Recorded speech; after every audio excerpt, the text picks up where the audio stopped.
And so the past shall become the future.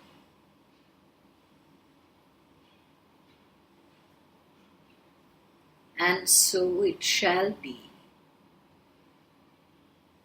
as it all once was. What are we referring to?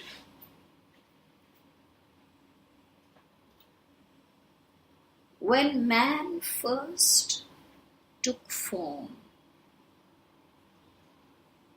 not in the way you know yourself, you probably would not recognize man as man in that form. But when man first took form, the only science that existed was the science of the universe. The pure science, laws of the universe being manifest moment to moment as form.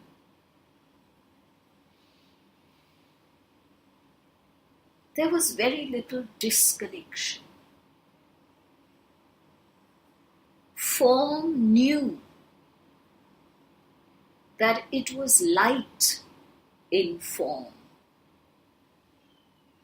Form knew that it was universe in form. And form worked and lived as the universe in form.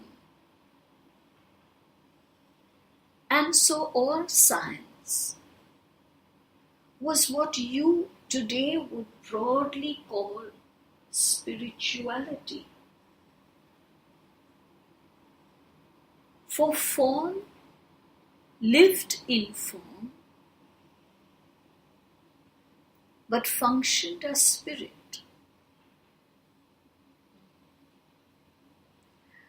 And then form started evolving. And form started taking other shape. Shapes which you might very loosely recognize as ancient ancestors of the human form. But we still say that the earlier form was still man.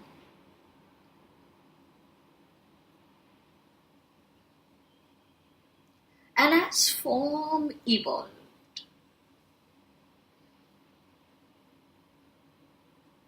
the matter that constituted form began to change itself in order to accommodate a slow evolution of ego. You have often called these the layers of forgetfulness.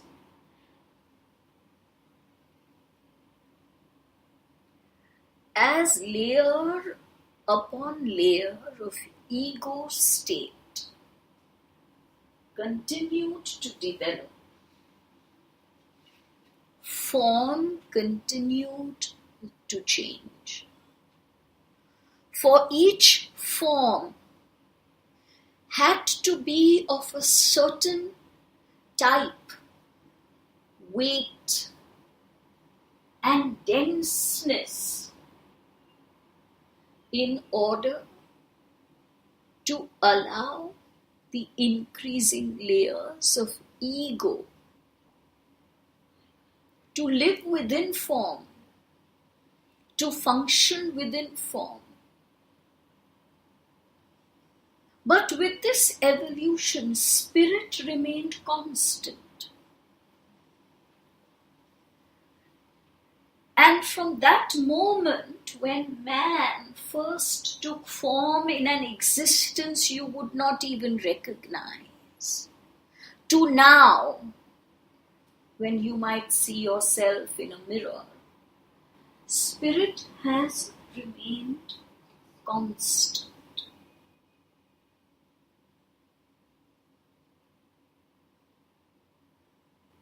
But the layers of ego continued to increase as form continued to evolve, and this took thousands upon thousands upon thousands of years. And each time another layer of ego had developed fully. The form that now dwelled with both ego and spirit began to make more place in itself for the layers of ego and gave less space for the spirit that remained constant, but now had less space to be. It had to share its space with more and more layers of the ego. And as layer upon layer of ego developed, man in his ever-evolving form began to look at science through the layers of the ego that were developing. And very soon came your ancestors, those you would recognize very clearly as your ancestors. And by the time your ancestors had evolved, ego had taken up so much place that it needed to be in the forefront. And the constant spirit that does not need denseness, that does not need form, that does not even need space, was pushed back because ego needs space, ego needs form.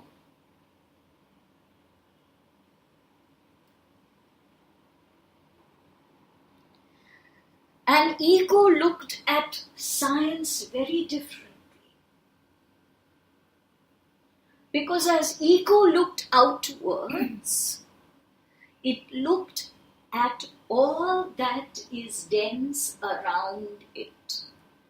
It looked at plants, at the animals, at each other,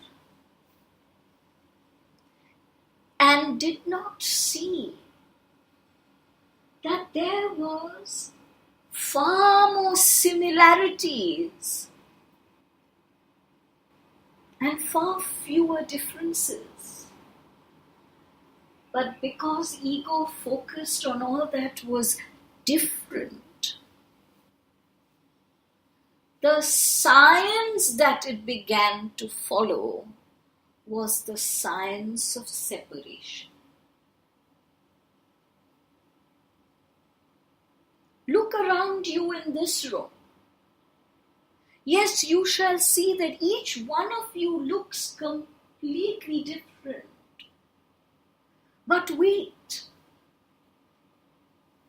if you look for similarities, you shall in fact see far more similarities than you shall see the differences. You shall see that all of you have the same placement of eyes and nose and ears and mouth and teeth and arms and legs and torso and fingers and toes. And here we are only referring to physical similarities. We are not even referring as yet to the similarity of spirit that runs through all. You shall see that each time all of you wish to say yes, you nod. You shall see that when you wish to say no, all of you shake your head from side to side. You shall see that when you wish to walk, all of you put one foot in front of the other, not together. You shall see that when you wish to hop, all of you hop only on one leg. Should we continue with the similarities, we could take up the entire time of this channeling. But when you look at each other, you see the difference in feature, and that is the only difference that exists. But for the ego in you, that is primary.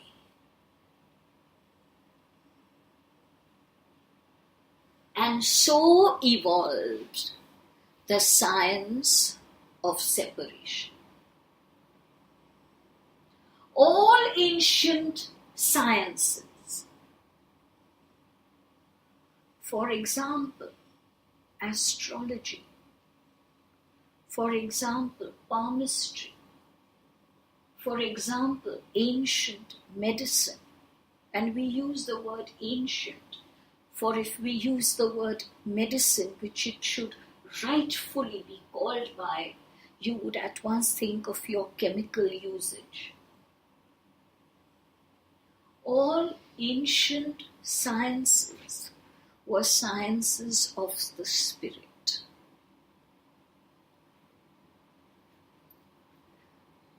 Science and spirituality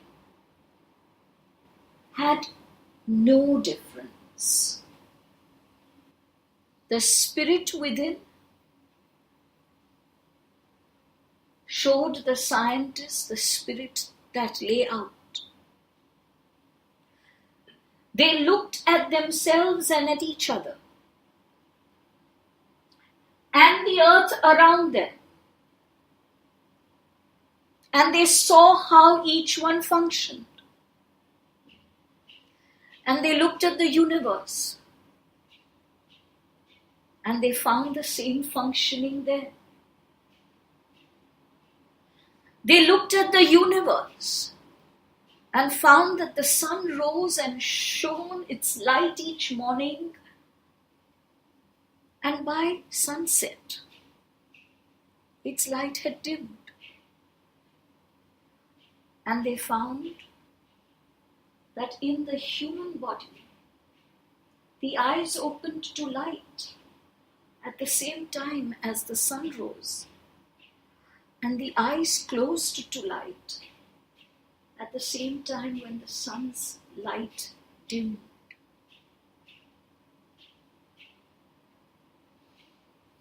And so they made correlations with everything that was outside of them to everything that was within. But as the human form evolved in order to make space for more and more layers of the ego, the scientists looked at everything in order to ask, why is this different? The scientist of old would ask, who am I in this entire firmament? What role do I play in this entire firmament? In that question, the scientist assumed a unity with the firmament.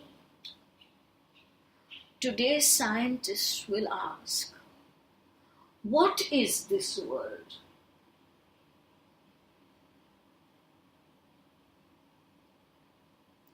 In that question of what and not who, the scientist places a distance between himself as human and the world outside as object.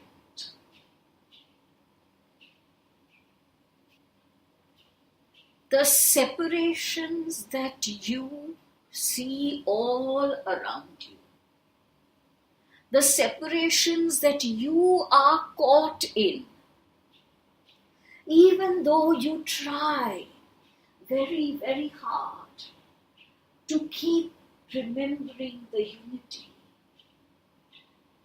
is because of the science of separation.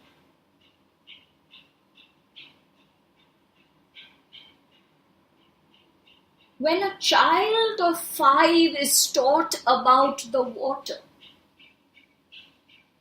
the child of 5 is only asked to focus on the physical element as it is poured from a jug into a cup, as it is poured onto the floor, as it makes the child's hands wet. The child is never taught to touch that water and to feel the water as it flows within him.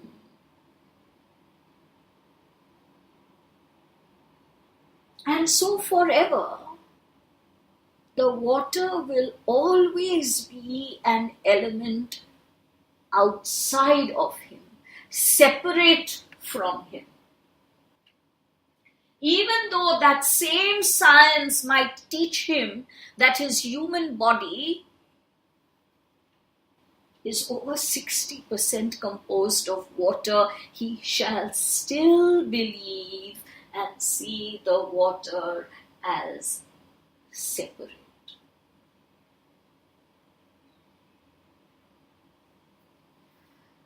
When that reaches an extreme point, as it has done now, man completely distances himself from nature and begins to pollute nature, harm nature, steal from nature, steal from another. Nature is raped. Nature is assaulted. Nature is molested because your science of separation does not teach you when you were very, very little that you are nature and that nature is you.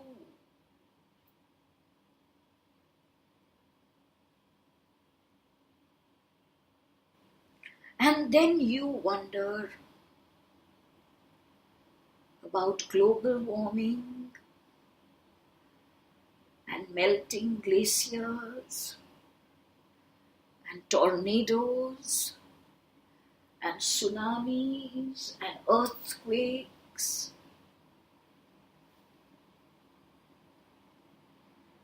These are the result of the science of separation. Does that mean that there were no earthquakes in the days of yore? Of course it doesn't. But man, as he stood on the ground, in touch with the earth, was communicated by the earth I am shifting my plates. Give me the space and the time.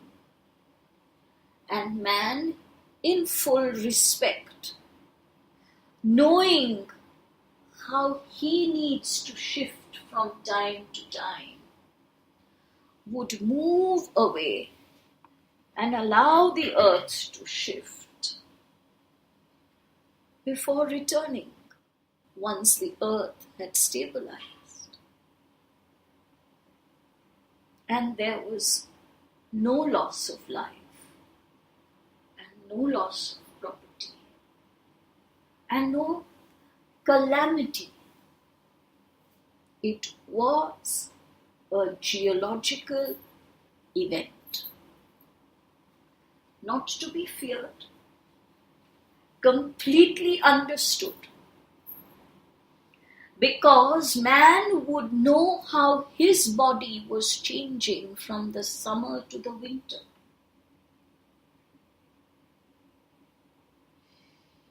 He would see how his skin would change.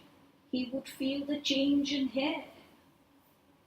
And he would know that just as I change, this earth, who is also I, shall shift.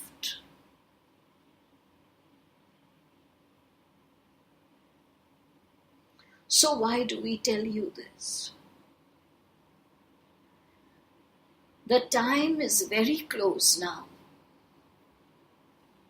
when scientists will sit at the same table as spiritualists. When spiritualists will listen to the science of separation and explain it to the scientist as the science of unity.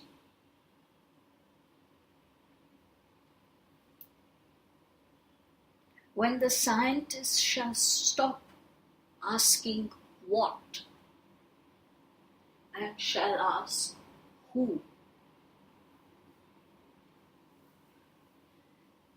Whenever you ask a question that is what, there is a distance that you place between yourself and whatever is asked. What is happening?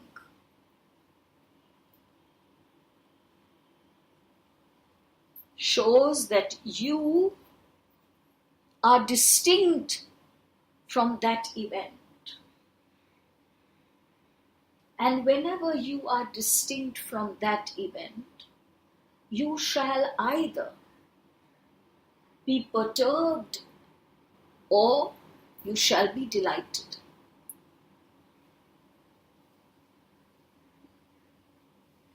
But if you ask who, not what is happening, who is going through this shift, who is changing, who is being rigid,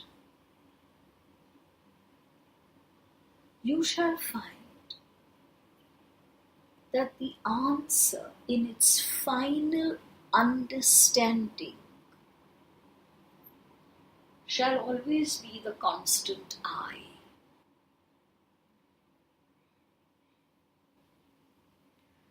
The laws of separation, the science of separation attempts to find answers that are never I.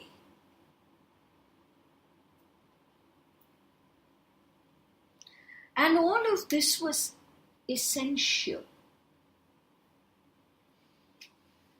Form had to evolve.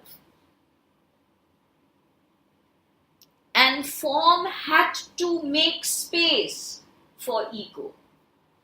And form had to push spirit to a space that was way behind ego. Because on earth, the only planet that has chosen separation.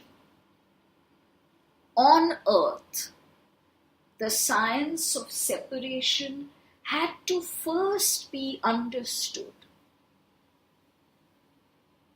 so that the science of unity could once again be taught, experienced, and understood by all. And that is why we said, and so the past shall be the future.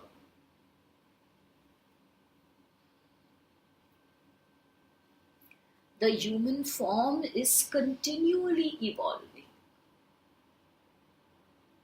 But the evolution is what you cannot see, because you are seeing it every day. But 100 years from now, like you study the evolution of man, 100 years from now, when they study the evolution of man, they shall see the significant differences in the human form which you are unable to see. They couldn't see it. They just evolved. And that is the root of the law of unity. It cannot be seen. The science of separation can be seen. You can see the sun go down. You can see the trees shed their leaves. You can see the human body aging. The science of oneness, the science of spirituality can only be experienced.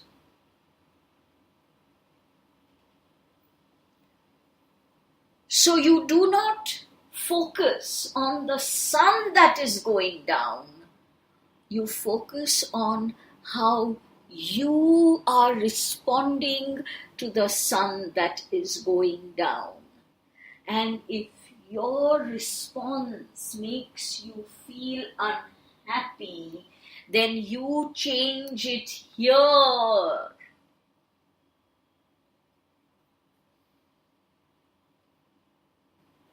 Because you recognize that the sun going down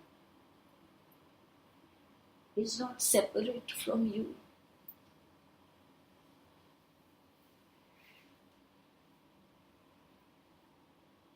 So if one enjoys the beach and the sun and the warmth, but another enjoys the mountains and the cold air and the snow, each shall look within, experiencing their response and asking who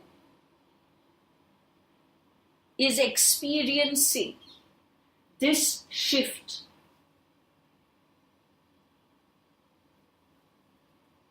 And both come to their separate answers, which are the same. And even as we speak to you, you might not understand clearly what we are saying. For you have been conditioned to talk and think and argue scientifically. You have been conditioned to analyze, to see logic, not conditioned to experience the world around you.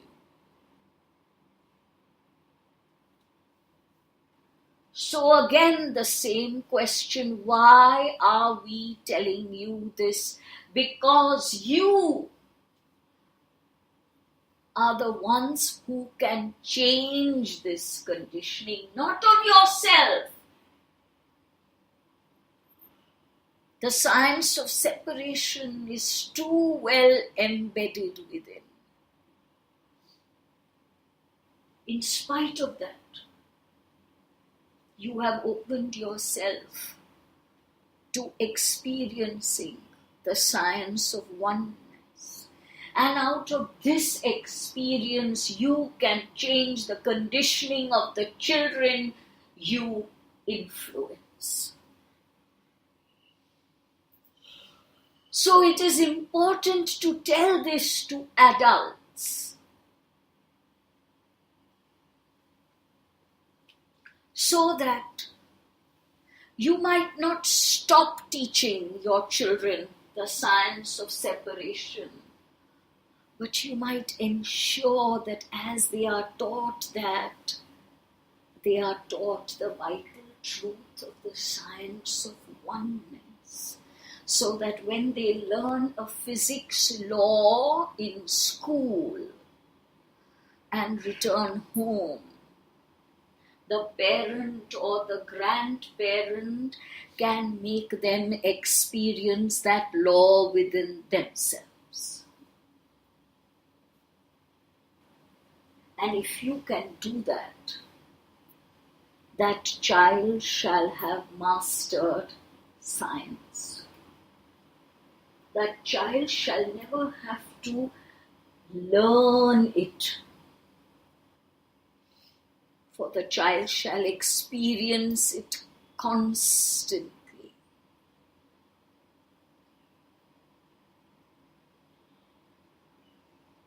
So when the child learns about the flower and how it grows and how its petals fall, the child experiences his own body and how it changes, and experiences how the human body ages, experiences how his fingernails fall and hair falls.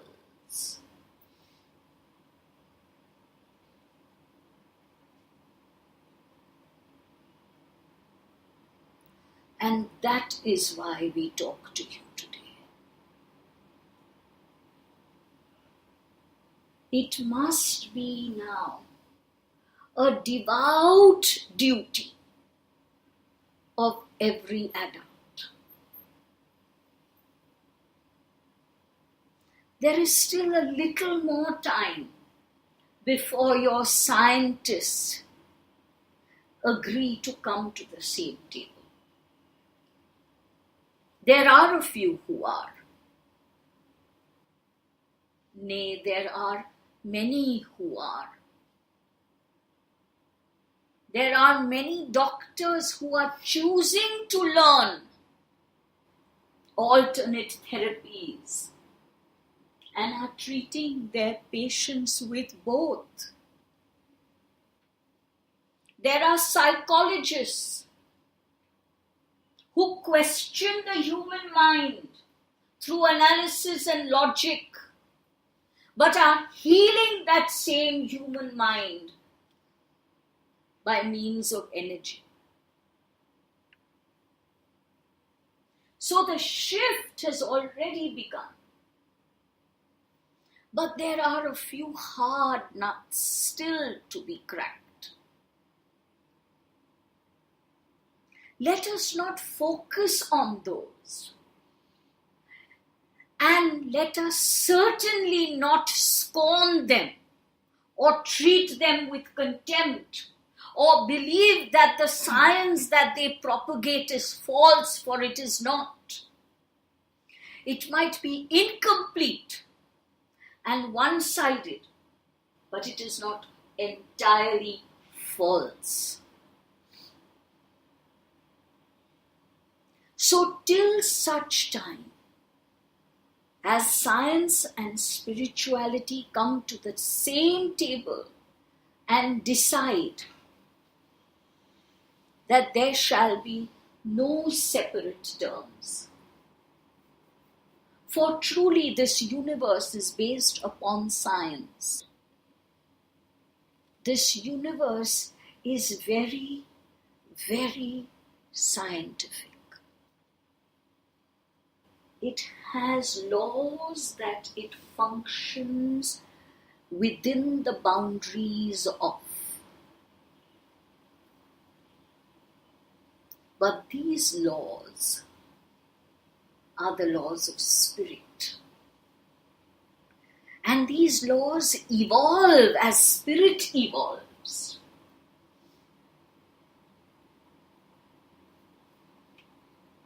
It is necessary to understand the science of the universe. It is necessary that sacred geometry be taught side by side with mathematics in schools.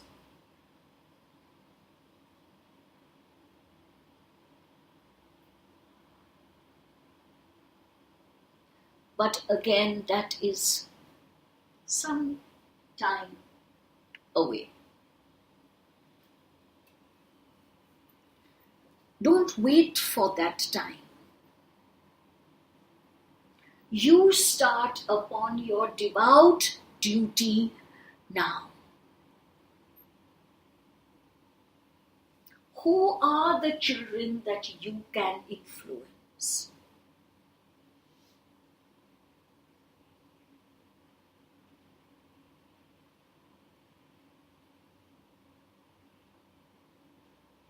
If you do not do this devout duty, you shall have one more generation, two more generations being conditioned only by the science of separation.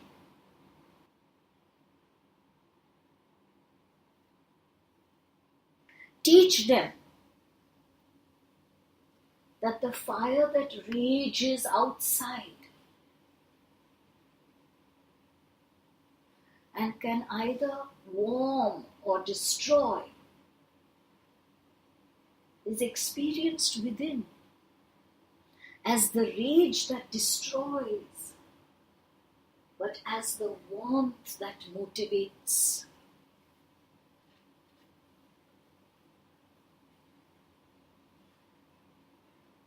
When you teach them about their senses, let it not be an objectification of senses.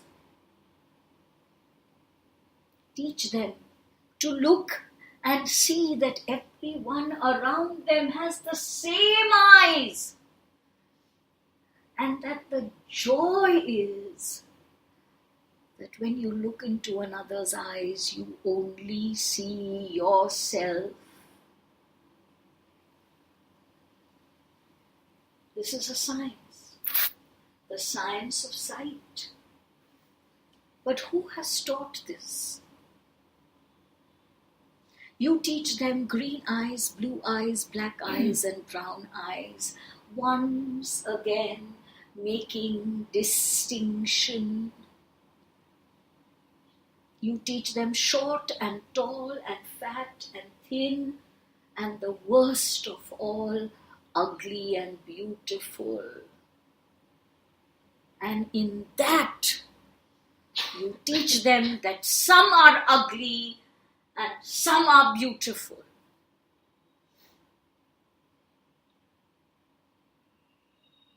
And most of the time, when there is a picture saying ugly, it shall be painted black.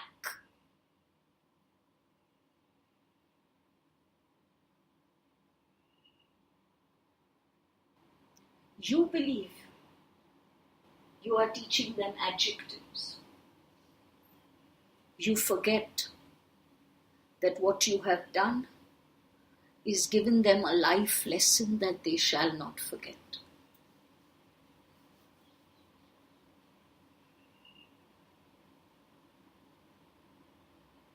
You show them a hut. And outside the hut there are very, very poor people. And you show them a mansion. And there are those happy and smiling, dressed in riches, playing.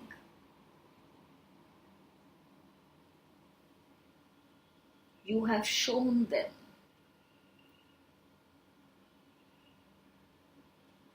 that poor is unpleasant and that rich is what they must constantly endeavor towards, and then you wonder why there is greed. Because you taught them when they were less than 6 years old. And that is a definitive age. What you teach a child before it is 6 or 7 years old is a vital conditioning. So what if your children now are over that age? Children can be influenced. Their energies are receptive.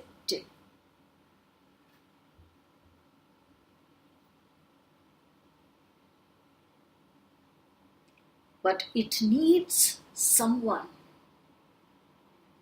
to take on that duty.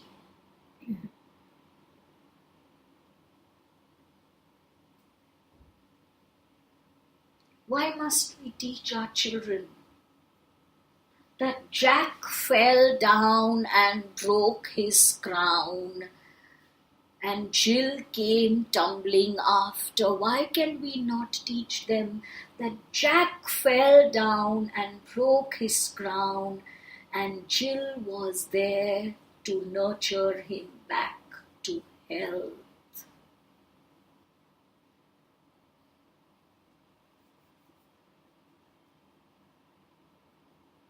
Why must we teach them that someone is going around the town and that all children must be in bed by 8 o'clock or there is danger? You have taught them that night and dark must be feared. Whereas the science of oneness teaches you that as the light of the sun dims, so also does the light of your eyes, and therefore you should shut your eyes and rest. Where is the fear in that? Where is the danger and the threat?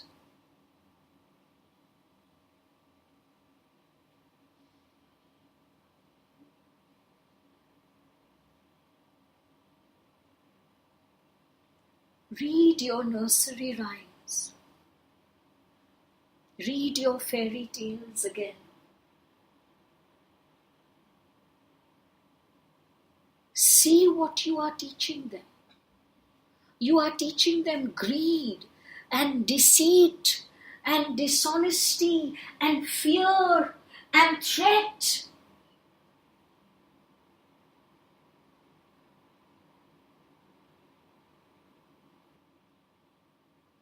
Because these came from minds that were imbued in the laws of science of separation.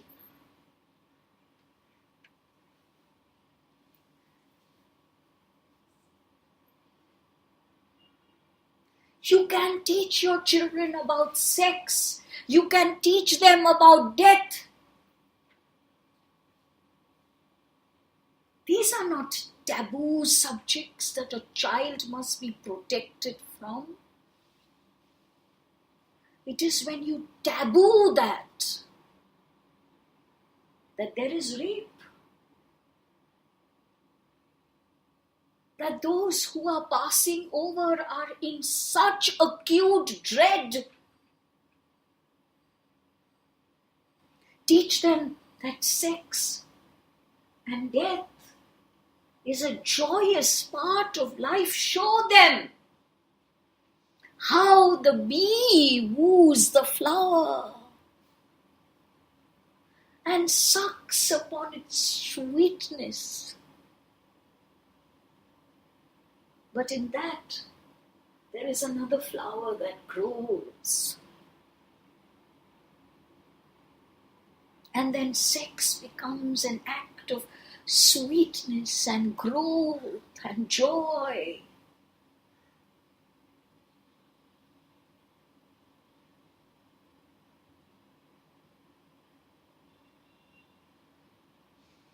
Yes, we come each month, and each month we give you a task.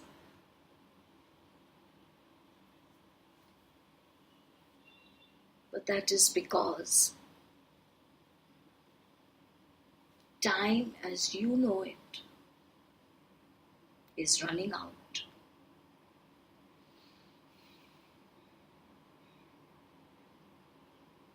These children who your schools and adults are trying very valiantly to condition through the science of separation are the same masters who have taken birth to take earth into her sacred phase. It is your devout duty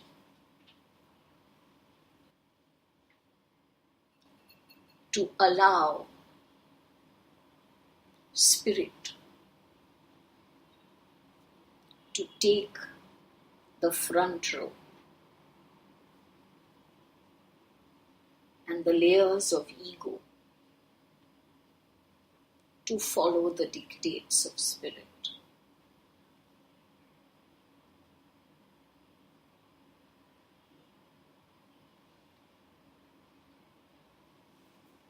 You take such good care of their bodies. You buy them clothes, and you buy them good food, and you buy them toys, and you ensure that they are in health by pumping several substances into them.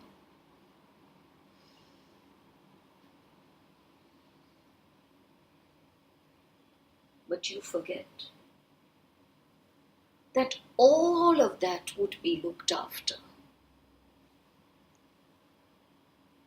if you would take care of their souls, their minds, their psyches.